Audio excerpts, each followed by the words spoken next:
ముఖ్య ఉద్దేశం ఏంటంటే కాజీపేట మండలం మిడ్తూరు గ్రామానికి చెందిన గంగమ్మ పెద్ద సుబ్బయ్యల కుమారుడు శివశంకర్, అలాగే నంద్యాల జిల్లాకు చెందిన హరిత ఓసీ కులానికి సంబంధించిన వాళ్ళు 16/3/2026లో వివాహం చేసుకోవడం జరిగింది. ఇద్దరు కూడా 26-25 సంవత్సరాల యువకులు. వారు ఇద్దరు ఇష్టపడి మేజర్లు కావున దేవుని గడప దేవస్థానం ముందు ప్రజా సంఘాల ఆధ్వర్యంలో ఆ రోజు వివాహం చేసుకొని ఆ తర్వాత వాళ్ళు చట్ట ప్రకారంగా 5 సబ్ రిజిస్టార్ ఆఫీస్లో మ్యారేజ్ కూడా రిజిస్టర్ చేసుకోవడం జరిగింది. పాపకు సంబంధించిన ఓసీ కులానికి చెందిన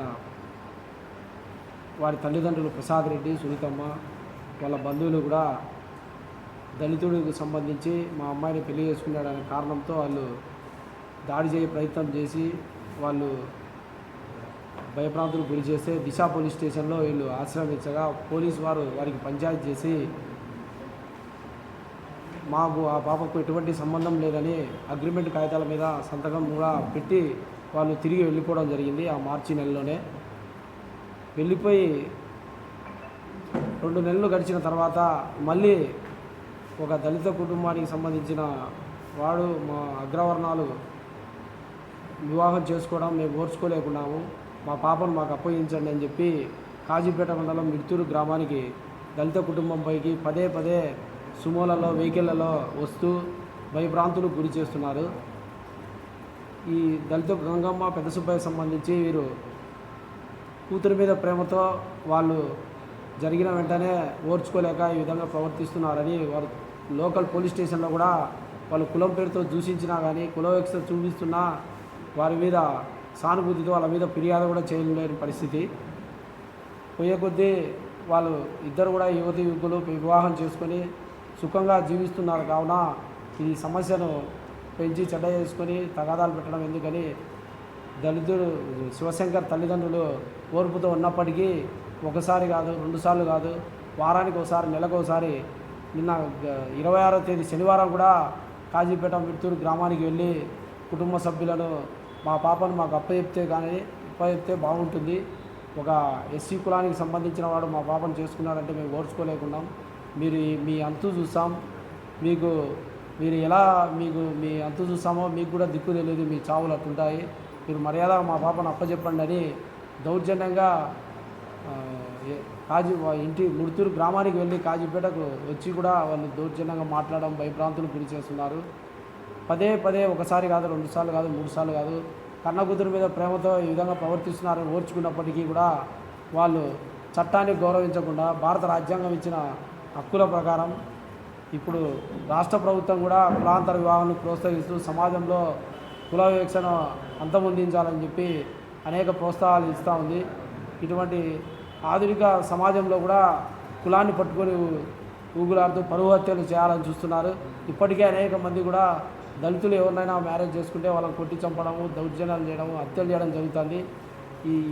ఇటువంటి సంఘటన నేపథ్యంలో దళితులు శివశంకర్ తల్లిదండ్రులు గంగమ్మ పెద్ద సుబ్బయ్య వీరు ఎంతకైనా తెగాయించేటట్టున్నారు, వీళ్ళు కుల దుహంకారంతో ఉన్నారని భావించి ఈరోజు కడప జిల్లా ఎస్పీ గారిని వారి యొక్క భయానికి సంబంధించి వారి యొక్క ప్రాణహాని ఉందని సార్ గారికి విజ్ఞప్తి చేసుకోవడం జరిగింది. కావున ఎస్పీ సార్ గారు వెంటనే లోకల్ పోలీస్ స్టేషన్లో విచారించి వాళ్ళని పిలిపించి న్యాయం చేస్తామని చెప్పినారు. పోలీసులు ఈ విషయాన్ని తక్కువ అంచనా వేయకుండా అక్కడ వాళ్ళు ఏదో జరిగిన 1 వారం 2 వారాల్లో పాపం మీద ప్రేమతో ఏదైనా దాడులు చేసి ఏదైనా సంఘటన జరిగినా కన్నబేగు లేకపోతే వాళ్ళ పాప మీద ప్రేమతో జరిగింది అనుకోవచ్చు. దాదాపు 5 నెలలు కావస్తున్నా వాళ్ళు కులపిచ్చి బట్టి ఒక ఎస్సీ అనే ఒక మనిషిని చూసినట్టు చూడకుండా ఎస్సీలని చెప్పి కులం పేరుతో తిప్పుతూ మీ అంతు చూస్తామని బూతులు మాట్లాడుతూ కులవివక్షత పాటిస్తూ ఈ విధంగా ఒక పక్క ఎస్సీ ఎస్టీ అట్రాసిటీ చట్టాలు కూడా లెక్క చేయకుండా మేము మిమ్మల్ని చంపేస్తాం, మీరు ఎవరికైనా చెప్పుకోండి, మాకు మా రాజకీయ పలుకుబడి ఉందని ఈ విధంగా 7 సార్లు ఇప్పటికీ కాజీపేట మండలం మిడ్తూరు గ్రామానికి వచ్చి మా దళిత కుటుంబాన్ని వారు బెదిరించడం జరుగుతుంది. కావున జిల్లా ఎస్పీ గారు దయ ఉంచి వారికి పిలిపించి కౌన్సిలింగ్ ఇచ్చి ఈ కాలంలో కూడా కుల వివక్షత ఈ సంబంధించి చట్టాలు వాళ్ళకి చెప్పి వారిని చైతన్యపరిచి వాళ్ళు దాడులు చేయకుండా వాళ్ళ నుంచి మా దళిత కుటుంబానికి ప్రాణహాని ఉంది కావున రక్షించాలని పోలీసు వారు వెంటనే ఈ సమస్య పైన స్పందించి ఎటువంటి పేద దళిత కుటుంబం పైన దాడులు కానీ ఎటువంటి సంఘటనలు జరగకుండా పోలీసు వారు చర్య తీసుకోవాలని దళిత ప్రజా సంఘాలుగా అందరం కూడా పోలీసు వారికి సందర్భంగా విలేకరుల తరఫున విజ్ఞప్తి చేస్తున్నాం.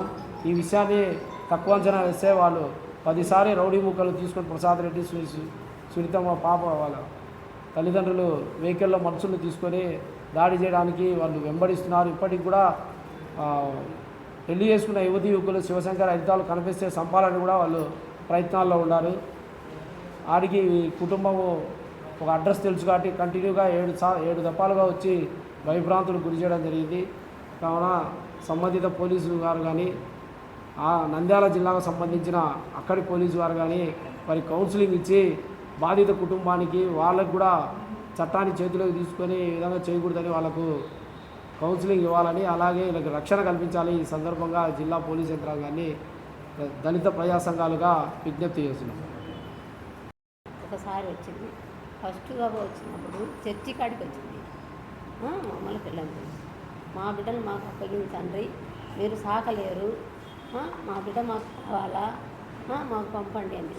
మాకు తెలుదు, నాకు వాళ్ళు మీరు వచ్చినప్పుడే విన్నారు, మాకు తెలియదు, ఎక్కడున్నారో తెలియదు. తెలియంటే ఆమె తెలుసు మీకు ఎందుకు తెలియదు, మా బిడ్డలు మాకు అప్పగించు, ఎందుకు తెలుసు మీకు, మా బిడ్డలు మాకు అప్పగించండి అంటే మాకు తెలియదమ్మా అని మేము ఎంత బాధ్యత పడినా ఆమె వినకుండా మాతో వాదించుతానే ఉంది. మేము ఆ వాదనలకు మేము ఏమనలేక మేము సైకిల్ నేను ఏమన్నా మా ఇంటానైతే మాకు తెలియదమ్మా, నాకు తెలియదు, మేము ఏడాది చూపాలా, వచ్చే కనుక ఫోన్ చేస్తాం పని అన్నాడు. అన్నా వినలే, తెలియదు, మీకు తెలుసు, మీరు చెప్పండి అంటాను.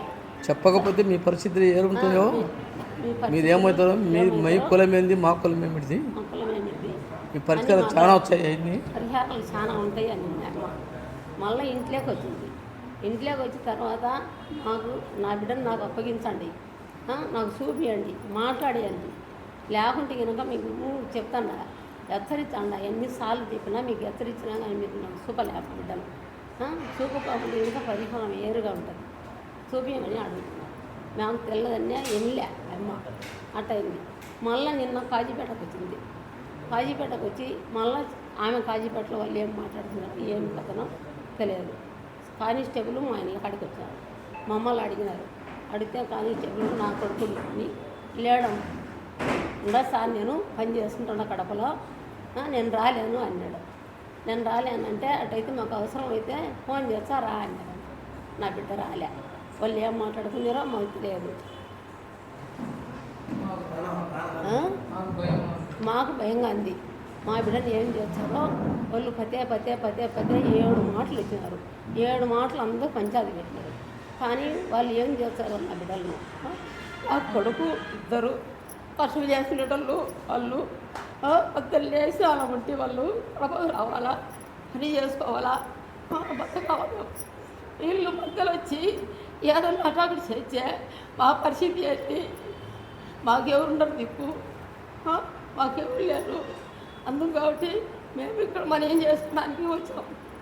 ఇది సార్ మాకెవరు లేరు. వాళ్ళు ఏదన్నా మధ్యలో చేసినారంటే మా బిడ్డలకు మాకెవరుండరు చెప్పు, ఎవరు లేరు, మాకు దిక్కు దేశం లేరు. మేము ఎవరు లేరని మాకు ఊళ్ళో గ్రామంలో అందరూ ఉండరు. మాకు ఇక్కడ ఏదన్నా జరిగితే ఎట్లా సార్ మాకు దానికోసం అని దొంగన నా బిడ్డలని ఎవరన్నా ఏదైనా చేసి ఇల్లు ఏదన్నా ఇల్లు తప్పక అరకులు మాకెవరు ఈ రోజులు లేరు.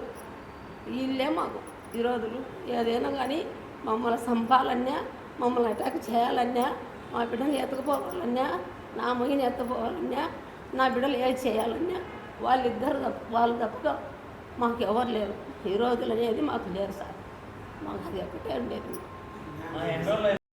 5 నెలలు వెళ్ళిపోయి 10 రోజులు జరుగుతుంది అంతే. 3 నెలలు గర్భవతి నా కొడలు,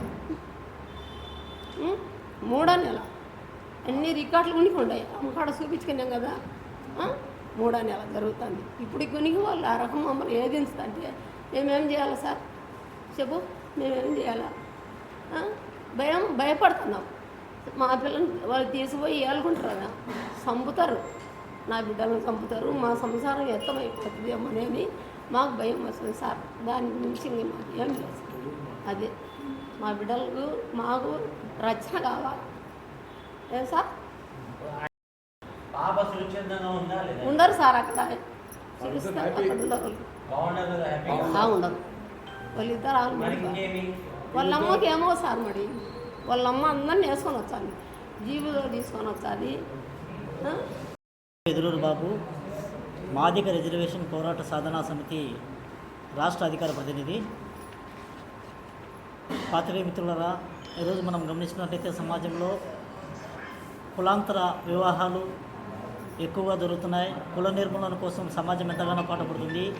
అయితే కుల దురహంకారులు మరి ఈ కులాంతర వివాహాలను సహించలేక హత్యలు చేయడానికి ముందుకొస్తున్నారు. ఆ తరుణంలో మరి కాజీపేట మండలంలో మరి గంగమ్మ, పెద్ద సుబ్బయ్య కుమారులు శివశంకర్ గారు గత 5 నెలల క్రితము మరి రెడ్డి గారి కుటుంబానికి చెందిన ఒక అమ్మాయిని వివాహం చేసుకున్నారు. అది చట్టరీత్యా చట్టబద్ధంగా రిజిస్టర్ కార్యంలో పెళ్లి చేసుకున్నారు. మరి వాళ్ళ తల్లిదండ్రులకు ఆమెను ఆ రోజు అప్పగించితే మరి ఆమె నేను ఇతని తప్ప ఇంకొకరిని చేసుకోనని చెప్పేసి మరి మహిళా దిశ పోలీస్ స్టేషన్లో చెప్పడము, వారికి ఈమెకు ఎటువంటి సంబంధం లేకుండా పత్రాలు రాసుకోవడము అని అన్ని విధాలుగా చేసి తల్లిదండ్రులకు ఎటువంటి సంబంధం లేకుండా ఆమె మరి శివశంకర్తో సహజీవనం సాగిస్తుంది. ఈ తరుణంలో మరి శివశంకరు తల్లిదండ్రులపైన, గంగమ్మ, పెద్ద సుబ్బయ్య పైన కుల దురహంకారానికి ఒక రెడ్డి గారి కుటుంబానికి చెందిన మా కూతుర్ని వివాహం చేసుకుని సంసారం చేస్తున్నామనే ఆ యొక్క పరువు నష్టము అనే ఆ తపనతో కొట్టుమిట్టాడుతున్న ఆ తల్లిదండ్రులు పదే పదే వచ్చి వారి కుటుంబం మీద దౌర్జన్యము దాడులు చేయడం మేము సహించము. ఎందుకంటే సమాజంలో డాక్టర్ బాబాసాహెబ్ అంబేద్కర్ గారు అందరికీ సమాన హక్కులు ఇచ్చారు. రాజ్యాంగ ప్రకారము కుల నిర్మూలన చేయాలా, కులాంతర వివాహాలు జరగాలని తెలియజేశారు. ఆ రీతిగానే సమాజంలో అనేక ప్రాంతాల్లో జరుగుతున్నాయి. అయితే వీళ్ళు ఈ విధంగా మరి ఆ పాప తల్లిదండ్రులు వాళ్ళ మేనమామ శ్రీకాంత్ రెడ్డి ఈ యొక్క శివశంకర్ను నువ్వు కానీ ఆ పాపను వదిలేయకునంటే నిన్ను సుమోలతోనూ వేవికలతోనూ గుద్ది చంపేస్తామని హెచ్చరించడము, బెదిరించడము, వాళ్ళ తల్లిదండ్రులను కూడా మిమ్మల్ని కూడా ఏమైనా చేసి చంపుకునంటే మా పరువు పోతుంది కాబట్టి మేము తప్పకుండా మిమ్మల్ని ఏదైనా చేస్తామని బెదిరిస్తూ ఆ పాపను మళ్ళీ తిరిగి మాకు అప్పగించమని కోరుతున్నారు. ఇది సమంజసమైన విషయం కాదు. ఎందుకంటే వాళ్ళు చట్టరీత్యా పెళ్లి చేసుకున్నారు, రిజిస్టర్ వివాహం చేసుకున్నారు. కాబట్టి గౌరవ ఎస్పీ గారు మరి శివశంకర్ కుటుంబానికి, వాళ్ళ తల్లిదండ్రులకు ప్రాణహాని ఉంది కాబట్టి ప్రాణ రక్షణ కల్పించాలని, అదేవిధంగా ఎవరైతే ఈ కుల ద్రోహంగారితో కుట్టుమిటాడుతున్న వారిని పాప తల్లిదండ్రులను వాళ్ళ మేనమామ శ్రీకాంత్పై SC/ST కేసు నమోదు చేసి మళ్ళా బాధితులైన గంగమ్మ, పెద్ద సుబ్బయ్య గారికి రక్షణ కల్పించమని కోరుతూ ఇంతవరకు ఎన్నో జరిగిన ప్రాణహత్యలు మనకు తెలుసు. కాబట్టి వీటినైనా కానీ మనము సాధ్యమైనంత వరకు రక్షణ కల్పించాలని పోలీసు వ్యవస్థను, పోలీసు అధికారులను, ఎస్పీ గారిని కోరుతున్నాం. అందరికీ సెలవు.